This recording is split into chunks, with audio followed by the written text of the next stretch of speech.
ॐ मङ्गलं भगवान् विष्णु मङ्गलं गरुडध्वजे मङ्गलं पुण्ड्रिकाक्षे मङ्गलं तनोहरिः। प्रिय दोस्तों, आज हम बात करते हैं विवाह के शुभ मुहूर्तों के बारे में।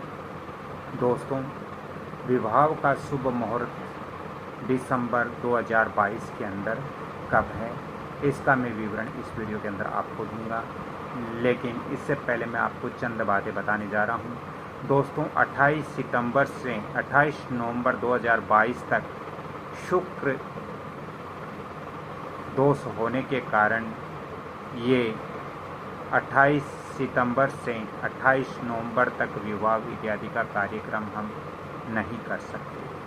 दोस्तों, चतुर्मास्य के विवाह मुहूर्त यहाँ आपके 28 सितंबर से समाप्त हो गए और ये 28 नवंबर के बाद ही विवाह इत्यादि का मुहूर्त हमें प्राप्त होगा। दोस्तों, दिसंबर के अंदर 2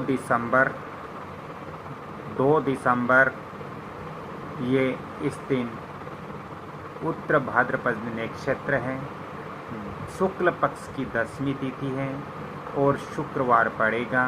दोस्तों, 2 दिसंबर ये बहुत ही विवाह इत्यादि के लिए बहुत ही सर्वश्रेष्ठ मुहूर्त हैं।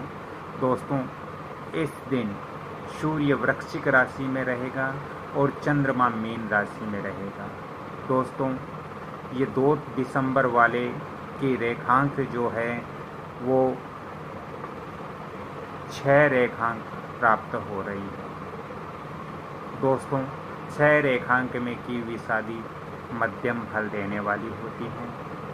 दोस्तों, 10 रेखांक के अंदर की हुई शादी सर्वश्रेष्ठ मानी जाती है। तो यहाँ 2 दिसंबर को 6 रेखांश हमें प्राप्त हो रहे हैं, तो आप 2 दिसंबर को भी विवाह इत्यादि का शुभ मुहूर्त कर सकते हो।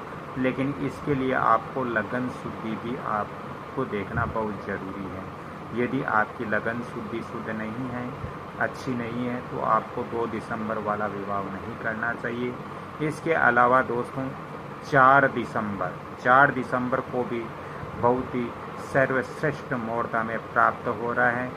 दोस्तों, शुक्ल पक्ष द्वादशी वार रविवार पड़ रहा है और ये 4 दिसंबर है। दोस्तों, इस दिन अश्विनी नक्षत्र है जो बहुत ही अच्छा है और ये दोस्तों इस दिन सूर्य वृश्चिक राशि में रहेगा और चंद्रमा है वो मेष राशि में रहेगा।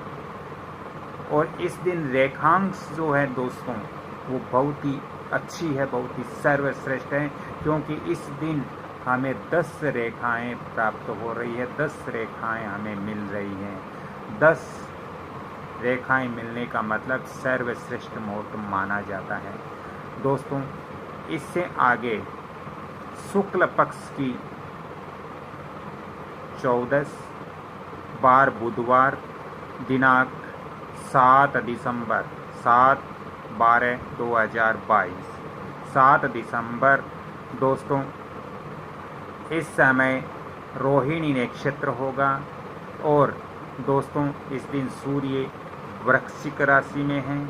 हमारा जो चंद्रमा है वो वृक्ष के अंदर रहेगा, जो बहुत अच्छा है। लेकिन इस दिन भी हमें रेखांश है वो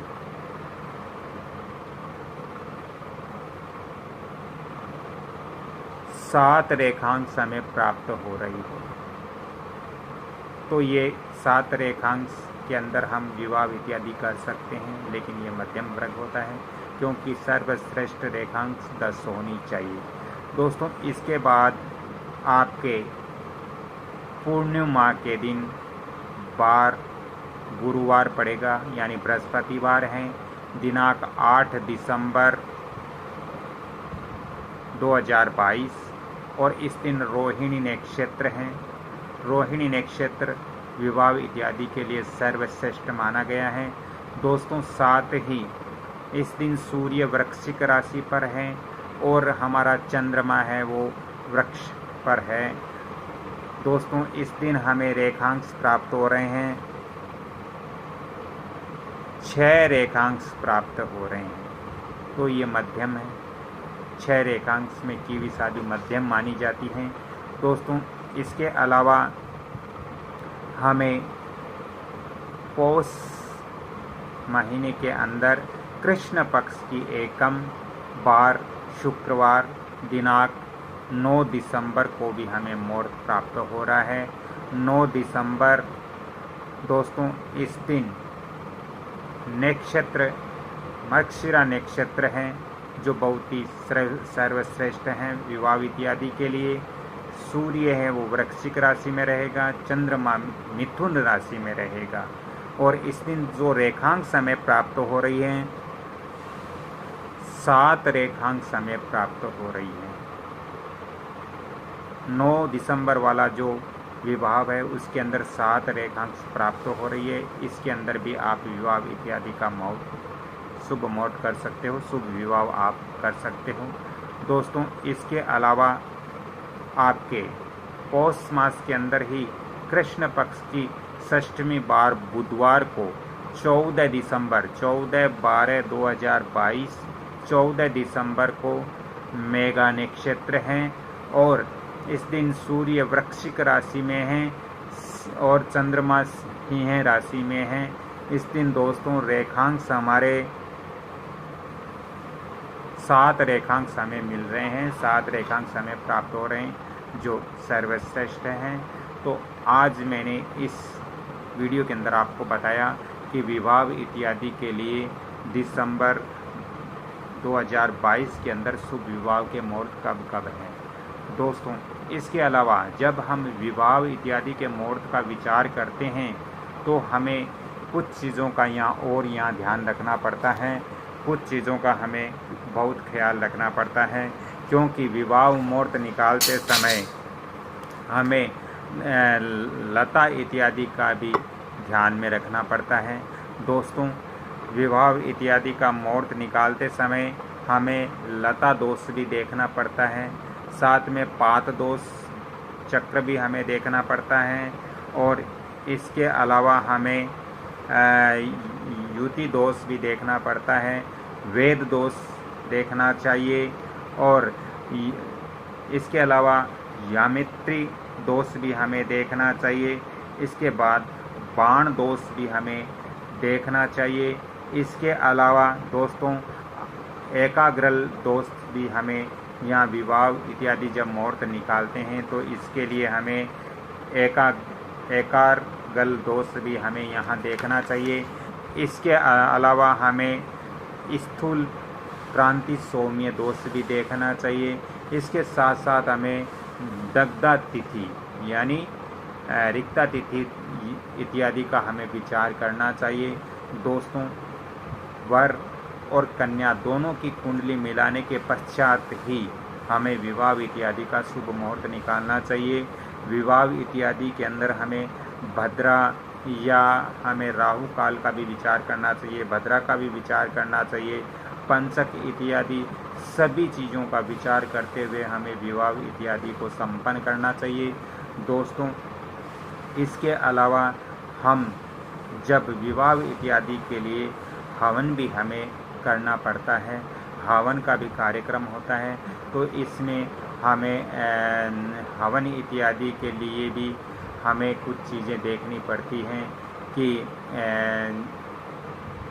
जो ये पृथ्वी के बारे में भी हमें देखना पड़ता है।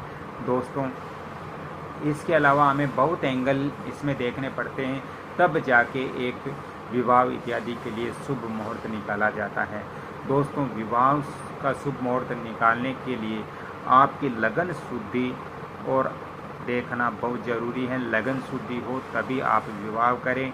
ज़रूरी नहीं है कि मैंने जो विवाह के मुहूर्त बताए हैं उसके अंदर सभी व्यक्तियों के लिए उपयुक्त हो, क्योंकि यदि किसी की लगन शुद्धि नहीं है, लगन में उनके चंद्रमा या गुरु या शुक्र अच्छी स्थिति में नहीं है, या उनके पाप ग्रह किसी आपके त्रिकोण या केंद्र के अंदर विराजमान है तो दोस्तों ऐसी स्थिति में विवाह इत्यादि नहीं करना चाहिए। सबसे पहले अपनी लगन शुद्धि देखनी चाहिए। लगन शुद्धि के पश्चात ही मैंने जो ये विवाह के मोड बताए हैं इस समय हमें विवाह संपन्न करना चाहिए। और विवाह संपन्न करते समय हमें विवाह इत्यादि के लिए योग्य आचार्य को नियुक्त करना चाहिए, जिससे विवाह विधि विधान द्वारा पूर्णतया अच्छा हो और इससे हमारा जीवन भी आगे वर और कन्या दोनों का जीवन भी अच्छा निकले। तो राधे राधे। आज की ये मेरी जानकारी अच्छी लगे तो कृपया इस वीडियो को आप लाइक शेयर सब्सक्राइब जरूर करें। बेल आइकन घंटी के निशान पर भी क्लिक करें। अगली कड़ी में फिर मैं आपसे मिलता हूँ, तब तक के लिए मैं आप सभी से क्षमा चाहता हूँ। राधे राधे। जय श्री कृष्ण।